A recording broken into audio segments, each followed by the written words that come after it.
आत्मज्ञान के जिज्ञासु सभी साथी श्रोताओं को संबोधि श्री का जय जिनेन्द्र नमस्कार। दोस्तों, आज द स्किलफुल साइंटिफिक मीटिंग के तीसरे भाग में मैं आपसे बात करूंगी कॉन्शियस और सुपर कॉन्शियस के बारे में। हमारी कॉन्शियस सुपर कॉन्शियस किस तरह से बन जाती है और उसको बनाकर उसको वैसे ऊपर के स्तर तक, सर्वोच्च स्तर तक पहुंचाकर हमारे योगियों ने, ऋषि मुनियों, तीर्थंकर भगवंतों ने कैसे आत्मा से परमात्मा बनने का अपना वो लक्ष्य पूरा किया। मैंने आपको पिछली बार बताया था कि हमारी कॉन्शियस हमारी इंद्रियों के माध्यम से, इंद्रियों के द्वारा, इंद्रियों के रास्ते से हमें नॉलेज कराती है, इन्फॉर्मेशंस देती है। और वो इंद्रियां हमारी 5 हैं। जो 5 इंद्रियां हर किसी को नहीं मिलती। कोई एक इंद्रिय ही होता है जिसके पास केवल एक ही इंद्रिय होती है। वो एक इंद्रिय वाले कौन कौन हैं? देखिए, मिट्टी, हवा, पानी, अग्नि, ये और साथ में वनस्पति, ये सारे एक इंद्रिय प्राणी होते हैं और इनके पास केवल एक स्पर्श इंद्रिय होती है। और उसी स्पर्श इंद्रिय उस शरीर को, उस एक स्पर्श इंद्रिय वाले शरीर को सबसे पहले काया के रूप में जीव ने स्वीकार किया। हम सब जीव हैं और सबसे पहले हम एक इंद्रिय रूप में ही इस संसार में आए थे। वनस्पति से लेकर कभी पृथ्वी, कभी पानी, कभी अग्नि, कभी हवा, कभी फिर से वनस्पति, कभी एक इसमें बदल बदल कर बहुत बहुत इन सूक्ष्म शरीरों के रूप में हमारा जन्म मरण बहुत काल पर्यंत चलता रहा, बहुत समय पर्यंत चलता रहा। और एक इंद्रिय सूक्ष्म जीव जब इन 5 सूक्ष्म से बाहर निकलकर बादर में आते हैं, सूक्ष्म कहते हैं जो कि किसी भी प्रकार से दिख नहीं सकते, चाहे यंत्रों से भी देख लो। आज जो लेबोरेटरी में वैज्ञानिक यंत्रों के द्वारा छोटी से छोटी चीज़ को देख लेते हैं ना, हवा के जीव को, पानी के जीव को, पानी का जीव समझ गए आप, जो जिससे पानी बना है, पानी के अंदर रहने वाले नहीं, जो पानी ही जीवों का शरीर है, अग्नि ही जीवों का शरीर है। हाँ, ये आपको विश्वास नहीं हो रहा है क्योंकि आप विज्ञान की दृष्टि से नहीं सोच पा रहे हैं। और वैज्ञानिक आज जानते हैं इन बातों को कि अग्नि भी जीव का शरीर है और पानी भी, हवा भी, वनस्पति भी। तो ये सब जैव कोश होते हैं इनके, और उन जैव कोशों में प्राण रहते हैं, जीव रहता है। तो वो इतने सूक्ष्म होते हैं, वैज्ञानिक तो उन्हें यंत्रों के सहारे देख लेते हैं, परंतु वो बादर हैं, वो सूक्ष्म नहीं हैं, ये समझ लेना। जैन दर्शन के हिसाब से सोचें तो वो सूक्ष्म नहीं हैं। सूक्ष्म तो दिख ही नहीं सकते, किसी यंत्रों से भी नहीं दिख सकते। तो वो बहुत बार हम जन्म मरण करते रहे इन सूक्ष्म 5 में, उसके बाद में फिर बादर बने। बादर भी इन 5 में। बादर का मतलब जो बहुत सारे इकट्ठे होकर बहुत सारे जीव वो दिखने लायक हो जाएं। तो फिर उस प्रकार से वो बनते गए और फिर विकास होते होते होते होते, जिसे डार्विन ने कहा है, डार्विन ने क्या बताया है उसको, इवोल्यूशन, कैसे उसका विकास हुआ प्राणी का है। लेकिन डार्विन की जो थ्योरी है ना, वो बायोलॉजिकल इवोल्यूशन है, और तीर्थंकरों की जो थ्योरी है ना, वो स्पिरिचुअल इवोल्यूशन है। समझ गए आप? तो सबसे पहले वैज्ञानिक जगत के, इस संसार के भगवान महावीर थे। आज सारा विज्ञान उनकी बातों को एक्सपेरिमेंट द्वारा, लेटेस्ट यंत्रों द्वारा जो देख रहा है ना, जांचें कर रहा है और उसको सत्य पा रहा है। बोलो 500 साल पहले तक कोई मानता था क्या कि वनस्पति में जीवे, पेड़ पौधों में जीवे हमारी तरह मरते हैं, जीते हैं, सांस लेते हैं, छल कपट करते हैं, माया करते हैं, आहार करते हैं और संतान उत्पत्ति करते हैं और बहुत सारी मनुष्यों जैसी उनके अंदर करुणा, हिंसा सब कुछ होती है। कोई मानता था क्या? लेकिन आज सब मानते हैं। 500 साल पहले तक नहीं मानते थे, लेकिन तीर्थंकरों ने तो कब से कह दिया था, करोड़ों करोड़ों साल पहले कह दिया था कि वनस्पति में भी हमारे जैसी आत्मा है, हमारे जैसा जीव है, हमारे जैसे प्राण हैं। तो महावीर भगवान थे सबसे पहले वैज्ञानिक, जग के मान चुका विज्ञान भी अब तो कथन सत्य हैं वीर के। वंदे वीर जिनम जय जिन शासनम, वंदे वीर जिनम जय जिन शासनम। आज साइंस एक एक चीज़ को तोल के, जांच के, एक्सपेरिमेंट कर के देख रहा है और सही पा रहा है। दृश्यमान जो लोक बताया महावीर ने आगम में, ऑब्जर्वेबल स्पेस कहें उसको वैज्ञानिक भाषा में।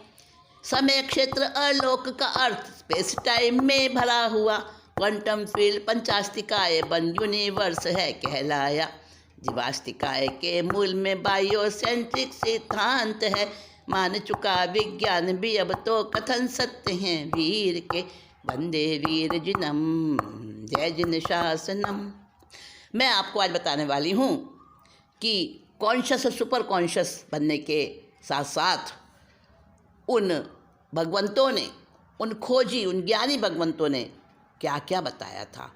जो उन्होंने कहा था, एक लोक, एक संसार, एक यूनिवर्स जो हमें दिख रहा है वो है, हम उसको इस रूप में देखते हैं, लेकिन सर्वज्ञ जिनकी दृष्टि केवल ज्ञान से आलोकित हो जाती है, वो सर्वज्ञ है।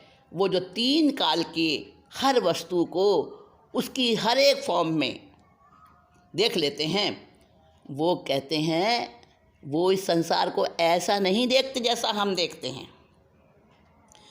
तो ऑब्जर्वेबल स्पेस जो है, ऑब्जर्वेबल यूनिवर्स जो है, वो हमारे लिए है, लेकिन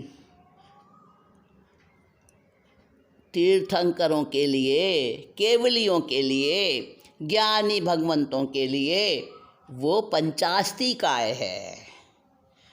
वो पंचास्तिकाय है। पंचास्तिकाय तो जैनिज्म में कहा है, 5 अस्तिकाय। 5 अस्तिकाय बताऊंगी आपको, 5 अस्तिकाय अगली बार बताऊंगी।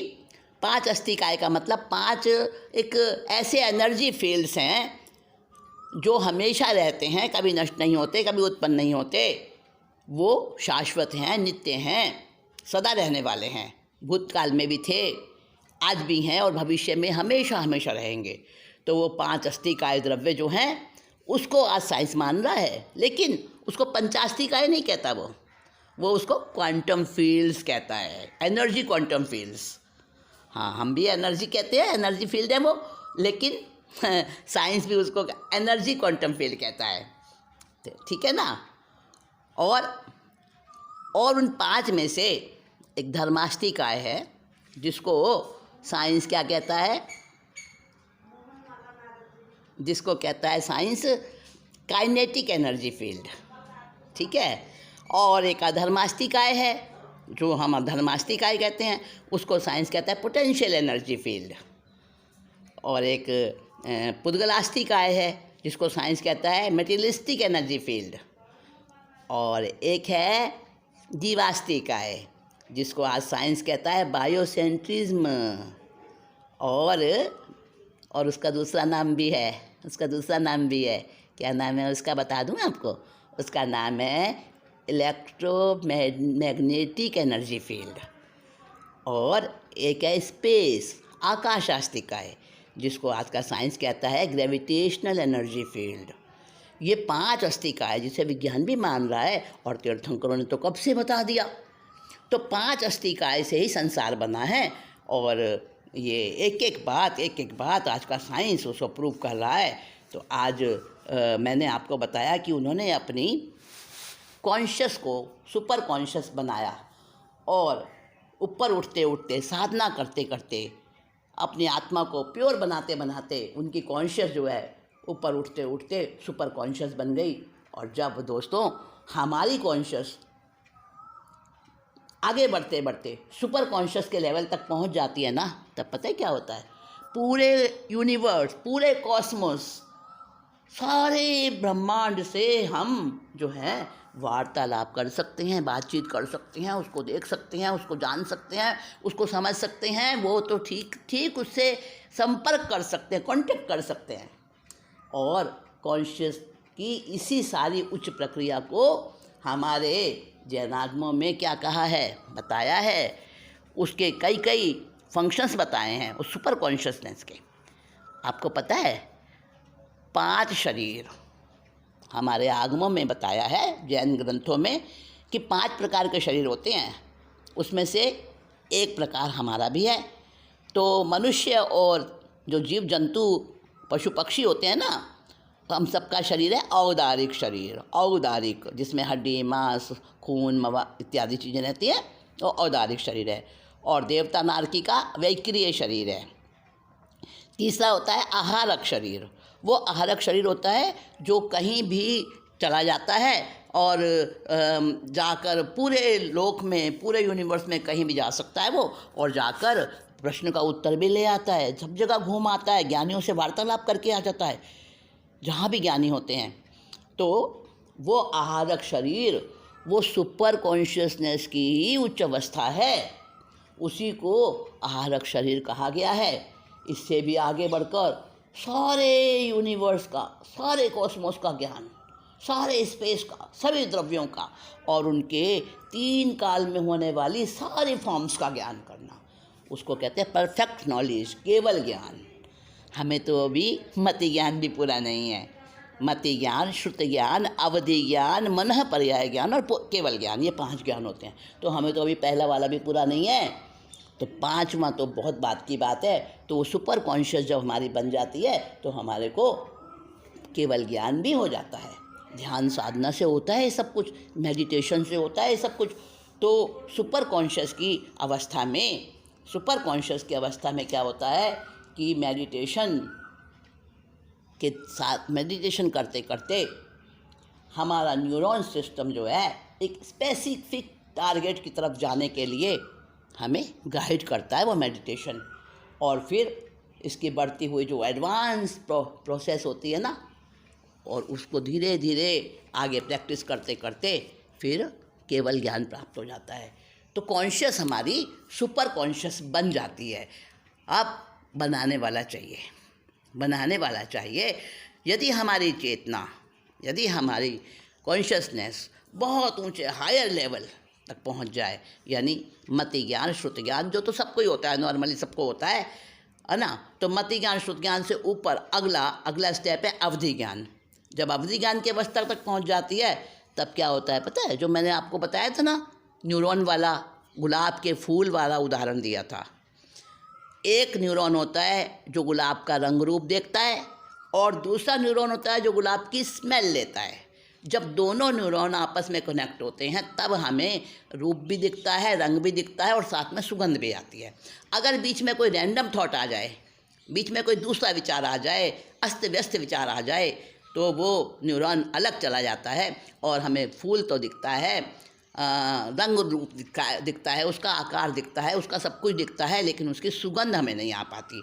और अगर उस सुगंध के साथ कोई उड़ता हुआ कागज़ आ गया, वो हमें दिख गया, और वो सुगंध वाला जो हमारा न्यूरॉन था वो उस कागज़ वाले न्यूरॉन, जो कागज़ दिखा रहा है, उस न्यूरॉन के साथ में जुड़ गया, या हमें कहीं से मान लो किसी का कोई शब्द सुनाई पड़ा, किसी के गाने की आवाज़ सुनाई पड़ी और साथ में वो सुगंध वाला न्यूरॉन उसके साथ जुड़ गया, तो हमें उसके साथ में सुगंध आने लगेगी। समझ गए? तो जब हमारी कॉन्शियसनेस हायर लेवल तक पहुंच जाती है ना, तब हम सुगंध को फूल से नहीं जोड़ते हैं। फिर उस अवस्था में हम सुगंध को फूल के पराग से जोड़ते हैं। फूल के पराग से, जहाँ सुगंध पैदा होती है, वहाँ से जोड़ते हैं। नॉर्मल कॉन्शियसनेस तो जिसको है वो तो कहेगा कि फूल में सुगंध है, जबकि उससे जो हायर लेवल का कॉन्शियसनेस वाला होगा वो कहेगा कि फूल के पराग में सुगंध है। और उससे भी आगे हायर लेवल पे चला जाए तो उसको पराग में सुगंध नहीं बल्कि परमाणु, क्योंकि फूल तो क्या है, फूल असल में क्या है, फूल या हमारा शरीर भी समझ लो परमाणु ही से तो बना है, एटम से तो बना है। तो वास्तव में तो उसके अंदर वो आत्मा की कॉन्शियसनेस की जो पावर है वो है, पर है तो परमाणु ना, मूल में तो परमाणु ही है। तो बहुत हायर कॉन्शियसनेस वाला, हायर लेवल की जिसकी कॉन्शियसनेस आगे बढ़ जाएगी तो उसको क्या दिखेगा, परमाणु दिखेगा, परमाणु की अनुभूति होगी और उसे सुगंध भी परमाणु ही लगेगी, परमाणु ही प्रतीत होगी। तो फूल का पराग भी पुद्गल और सुगंध भी पुद्गल, दोनों के मेल से सुगंधित फूल बन गया है, वह ऐसा कहेगा। अब ये सुगंधित फूल किसी अजीव को भी सुगंधित बना देगा। और जो कागज में से सुगंध आनी थी वो तो अनकनेक्टेड प्रोसेस से बना था। हाँ, कनेक्टेड प्रोसेस तो फूल में, फूल के रंग और आकार में उस न्यूरॉन्स को बताने वाले, उस इंफॉर्मेशन को देने वाले न्यूरॉन और स्मेल वाला न्यूरॉन दोनों जब साथ में जुड़ते हैं, कनेक्ट होते हैं, तब हमें फूल में सुगंध आती है।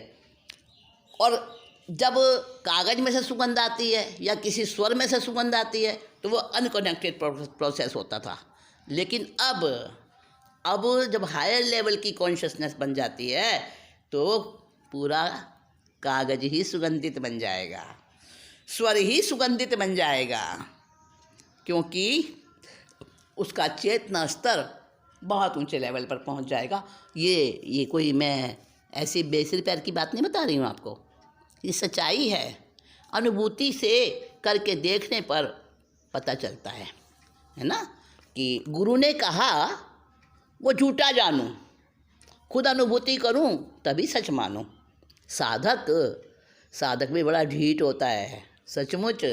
साधक कहता है कि नहीं नहीं, मैं तो अपने आप अनुभूति करूंगा, मुझे जब खुद नज़र आएगा। आज का साइंस भी तो यही कहता है कि नहीं, हम एक्सपेरिमेंट करके बिल्कुल सामने सामने, अपनी आँखों के सामने, अपने अनुभूति से उसे सच मानेंगे, सच जानेंगे, तब उसको स्वीकार करेंगे। तो ऐसे ही सच्चा साधक भी ये कहता है कि आपके कहने से नहीं मानता हूँ मैं तो उस लेवल तक खुद पहुँचूँगा जब, और अपने आप उसको अपने अंदर महसूस करूँगा, तब मैं सच मानूँगा। हाँ, मैं आपको चैलेंज करती हूँ, आप कीजिए, वो प्रोसेस कीजिए, उतना मेडिटेशन पे आगे बढ़िए और आपको खुद नज़र आएगा कि हमारी कॉन्शियस सुपर कॉन्शियस कैसे बन जाती है, सचमुच बन जाती है। और मेडिटेशन उसको गाइड करता है, मेडिटेशन उसको हेल्पफुल बनाता है और उसके अंदर में वो शक्ति भरता रहता है। मेडिटेशन से सब काम हो सकते हैं। ये साधना, ये हमारा ध्यान, ये हमारा त्याग, ये हमारे जीवन की विशुद्धि करते हैं। आत्मज्ञान के जिज्ञासु सभी साथी श्रोताओं को संबोधि श्री का जय जिनेन्द्र, नमस्कार।